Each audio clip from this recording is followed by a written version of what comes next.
make a presentation here, which is based on a study that we had conducted. It was anchored at TISS. And I'm glad too that Padma's message came just before I was to begin, because Padma has been a co-investigator. So the TISS team involved, the study was taken up in 4 countries, and for India and from TISS, Padma and I were involved in this, though I am making this presentation, so you see just my name there, but I want to make this part clear. I was just telling Devika that I wish I was there in the room participating in the seminar in person.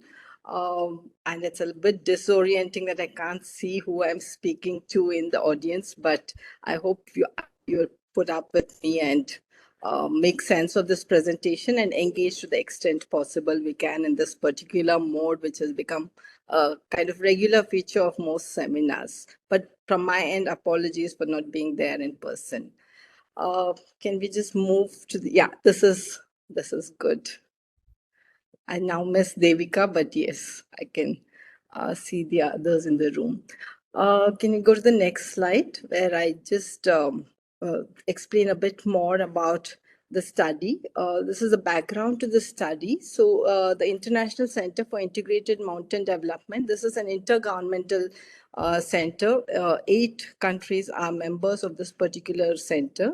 And ICMOD commissioned this particular study, and it followed a study that it had commissioned earlier, which was a survey of mountain education in the Hindu Kush Himalayan region. The keynote speaker this morning spoke of the Hindu Kush Himalayan region and drew our attention to the fact that it's a hotspot. It's a very vulnerable region, extremely significant that we give attention to the kinds of human and developmental activities that take place in this area in relation to climate change. And so, given the importance of understanding sustainable so the Sustainable Mountain Futures is of concern for ICMOD, and they had previously commissioned a survey which was looking at what kinds of programs were being offered in the Hindu Kush Himalayan region. I'll just give you a sense of, a map which shows the Hindu Kush Himalayan region. The study involved, though there are 8 countries, this particular study just had the involvement of 4 countries: Bhutan, India, Pakistan, and Nepal. And just to draw attention to the study, so I make this part clear too, that it was, we began in 2021, but the effects of the pandemic were still ones that were felt. And so in terms of travel to these areas for our study, there's many limitations. So in a manner of speaking, this is not a comprehensive study. It was just a short study for about 12 months. And there are more questions raised than answers from our study. But I will present whatever we have found and what still needs to be done. So I hope I'm able to give a sense of that. Each of these teams from the 4 countries, fortuitously, all the teams had faculty members and team leaders who were from schools and departments and centers of education. So the focus to some extent was on education, teacher training programs, or the kinds of education programs that were offered in these respective countries. But as I go on, you'll also get a sense that we were looking at other programs. So it was not just this particular focus, but the focus was on the kinds of programs that are offered in the mountainous region, the Hindu Kush Himalayan region. Can you just go to the next slide so I can explain the geography of and I hope this image shows up. Yeah, so you can see this darkened part. The Hindu Kush Himalayan region ranges over 8 countries, and that's why they are the member countries. And for India, the Hindu Kush Himalayas span over 13 states, beginning with Jammu Kashmir in the north and extending to the northeastern parts, Sikkim as well, which is one of the sites of our study. And what at this particular region for India, so what I'm going to present is this India study, or the India part of the study, and not going to the details of the other countries. And yeah, at this point, let me just say, Devika, please, I may go overboard with time. So please give me a reminder of how much time I have and when I stop. So I'll You look for have that. 15 minutes more. I'll give you Sorry, a. how much more? You have 15 minutes. All right. Okay. So this particular region for India has about 15% of the Indian population, and interestingly, also about 14.5% of the higher educational institutions are located in this area. And what we have done is looked at only three higher educational institutes. I'll come to the sample part. Can you just move to the next slide, please? Yeah. So our research objective was to understand what kinds of graduate competencies were being built through the programs offered in the higher educational institutes. And the term we were using was sustainable mountain futures. So it was the specificity of the mountainous areas, what we were looking at, and the sustainability of these mountain regions. So this was our research objectives. And I speak here about developing a framework, but I'm going to explain that we used a framework that we found in the literature. And that is also one of the limitations of the study, that we attempted to develop a framework, but for now have gone with the framework that is available from literature itself. Next slide, please.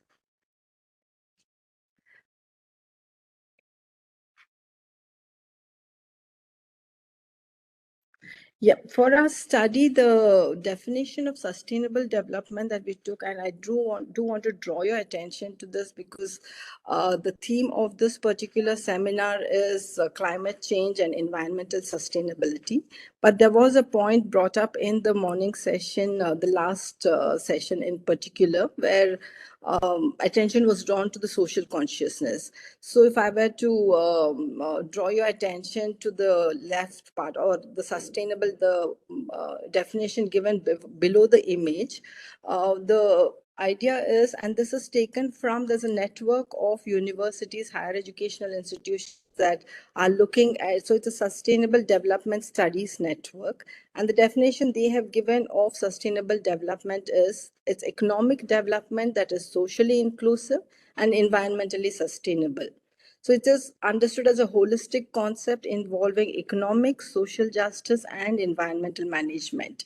Now, the image that we have there, like in our most discussions of sustainable development, the focus is, you have the graphs, you have like an arrow pointing upwards, and then there is the environmental dimension as well.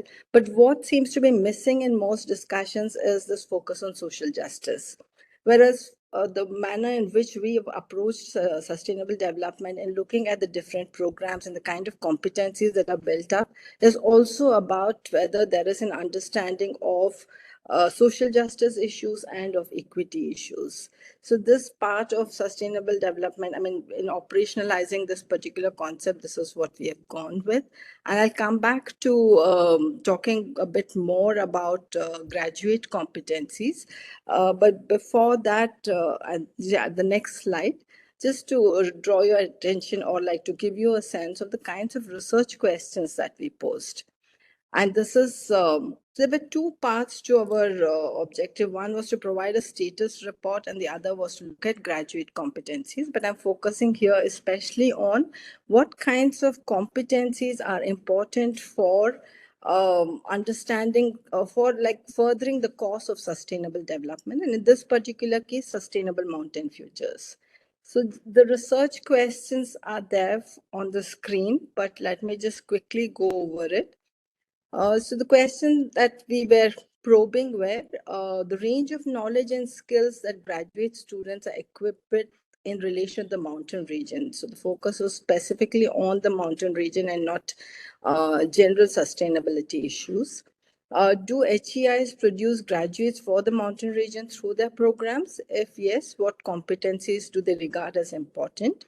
What kind of agency and political voice is developed to the higher education programs, since our understanding of sustainability involves this particular sense of agency of equity issues and political dimensions of various events, or like ability to understand what is going on. The socio-political understanding was regarded as important. This was a important research question. And we were talking of graduate competencies, but we were also keen on understanding what kinds of competencies the community itself regarded as important. So there were these higher educational institutions, but there's also the community from which the students are coming in. And obviously, competencies, building competency is not an activity only of the higher educational institutes, but it goes beyond that, which is not generally recognized. So we wanted to understand what is the perception of higher education within the community as well. And what expectations do the key stakeholders in the Hindu Kush Himalayan region have from higher education? What kind of competencies would they like to see in the graduates? So these were our research questions. Can you move to the next slide, please?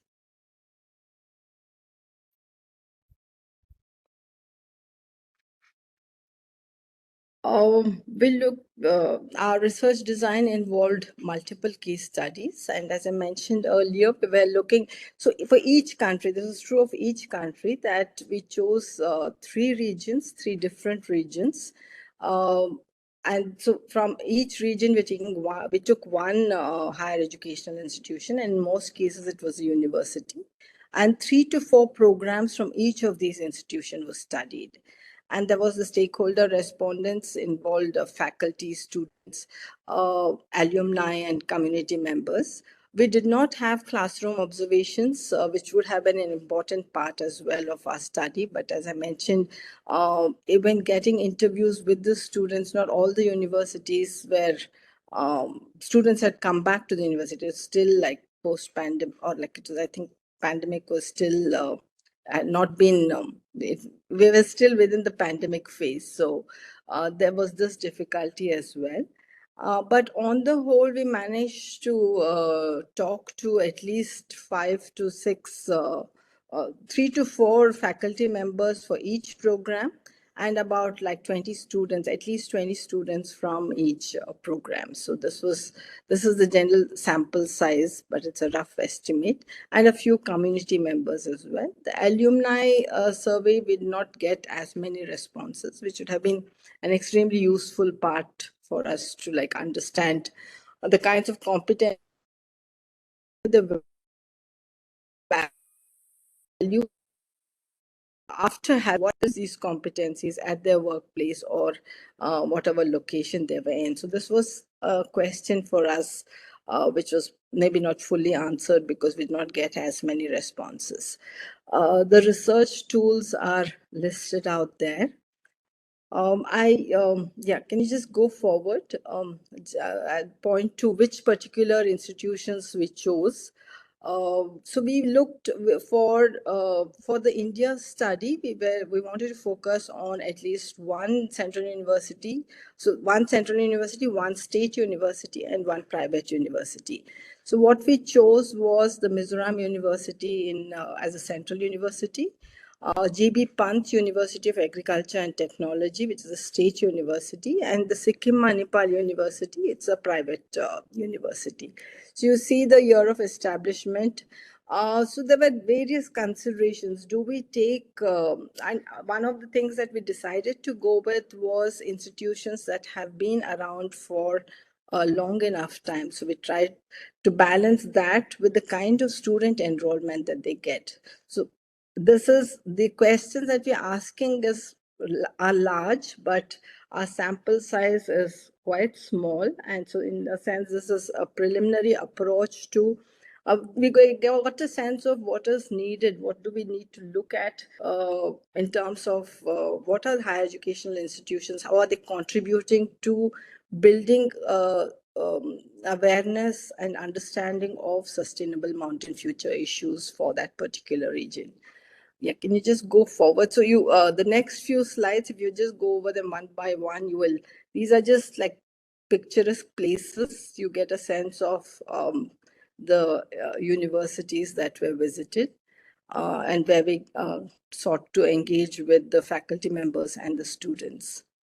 These are taken from the web, but just so we ground ourselves a bit. Yeah.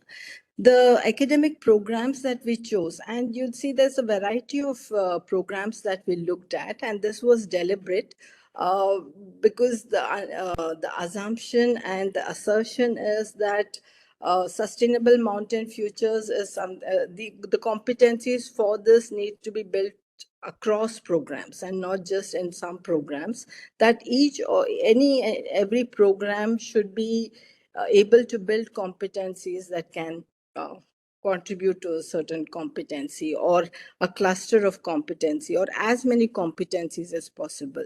So if you look at this, the point was also to try and take education programs, at least one across the sites that we visited.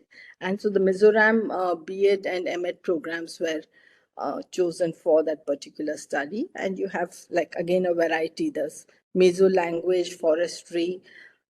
In the GB Pant University, they're largely professional and technical programs offered. So, but there's just one with human development and family studies. So we had to also make a choice among several programs. We were just focusing on very few programs. And the Sikkim Manipal University is largely a nursing and medical kind of university. But they do have undergraduate humanities programs. So from among those different programs, we chose the BA Sociology program to study. Just move forward. I'll just list out the kinds of graduate competencies, and this is just a rationale for why we are focusing on graduate competencies, and the need for building these kinds of, call it skills, call it awareness, call it competencies, I think was quite eloquently discussed in the morning, the first session, the keynote speaker. I think everyone, I mean, there is a recognition, and of course, it is one of the targets of the sustainable development goal. Sorry, that's, yeah, it's got mixed up. A recognition is, I mean, there's a definite recognition that sustainable development is an extremely complex domain area, that it deals with a range of issues and there is no obvious optimal solutions. So the key competencies, and I'm reading out from the slide, that are required to develop a skills profile of students that will enable them to become better problem solvers, transition managers, and change agents. So it is a preparation of this which becomes important, and we were then trying to investigate what was being done through the programs themselves. The next slide is about, so I was mentioning earlier that we looked at the literature on sustainable development. There is plenty of literature, and then there's also a feeling that in terms of competencies for sustainable development, it might be useful to use a common vocabulary so that one understands what one is referencing.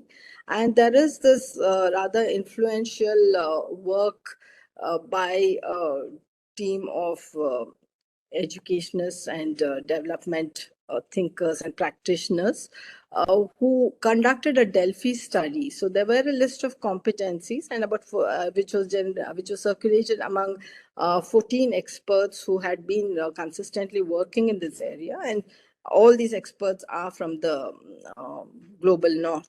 So they agreed on a certain framework of graduate competencies. So this is a framework where these competencies are connected one to the other. And through this agreement, there are about 8 graduate competencies for sustainable education or education for sustainable development that they have come to regard as important. And the important point is that these are over and above the academic competencies. So when we talk of basic academic competencies, we are speaking about critical thinking, about communication, about content knowledge, knowledge of the discipline. Over and above this, there are certain kinds of competencies which are deemed important. So there is the systems thinking competencies, the ability to understand the connections between different kinds of systems, but also to see the connection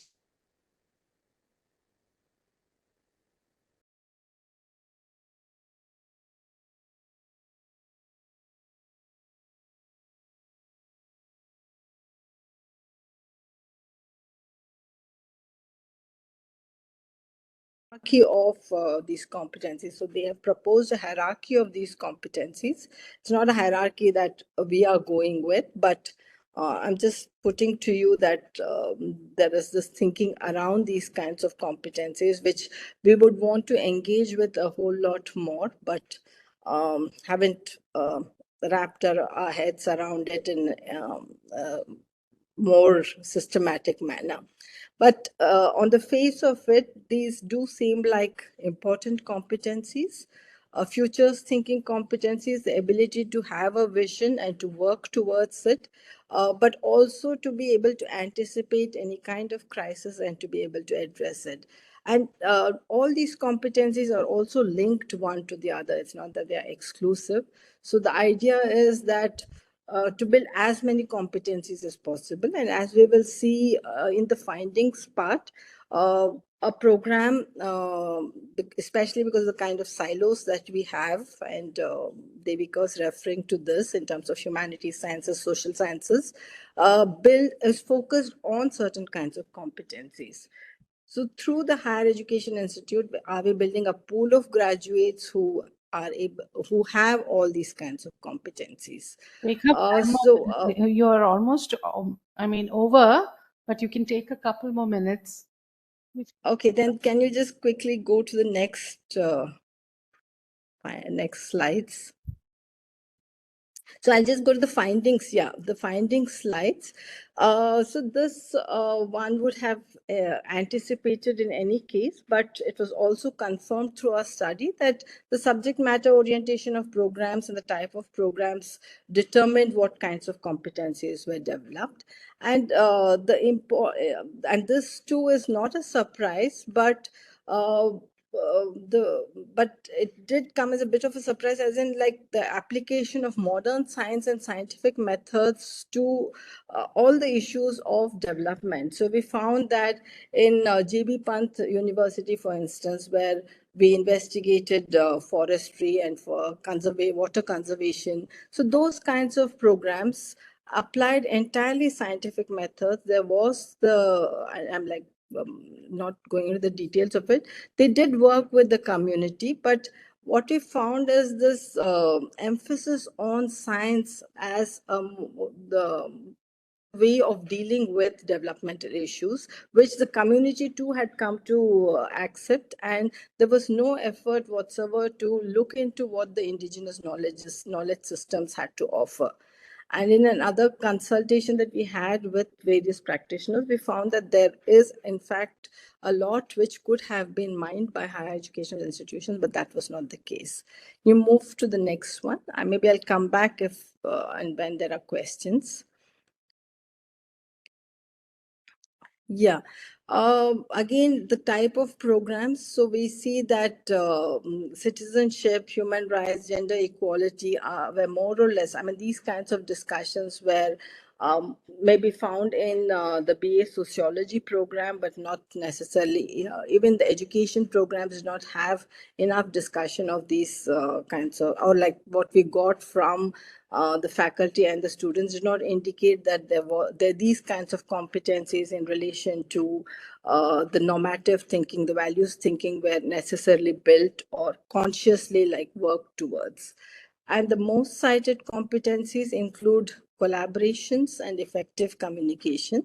And as it said, that those that are not cited were human rights, global citizenship, appreciation of cultural diversity. I go to the last slide in relation to the findings.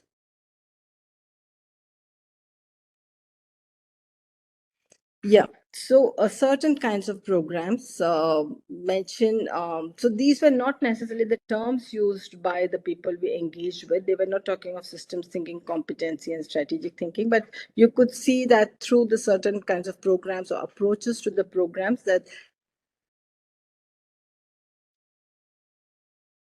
so the even the science-based programs, the absence of normative or values thinking competency was a little disturbing. But I mean, again, that's not a surprise. But what did imagine, given the kind of ecosystem or knowledge system, the spiritual, religious kind of associations with the ecology that one has in these areas.